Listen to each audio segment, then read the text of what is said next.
Huy, kamusta takbo ng buhay mo? Anong takbo? Nakaupo lang ako maghapon.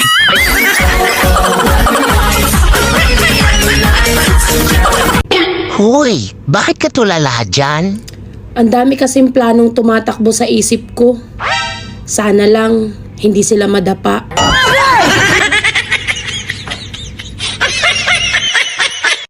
Huwag mong tipirin ang sarili mo sa pagkain.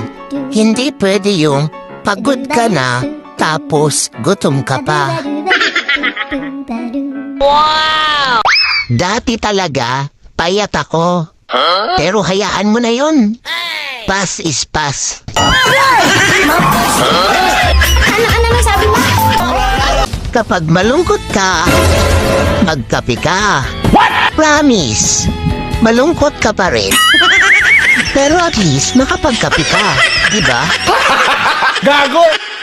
Huwag mong ubusin ang lakas mo sa paglalaba.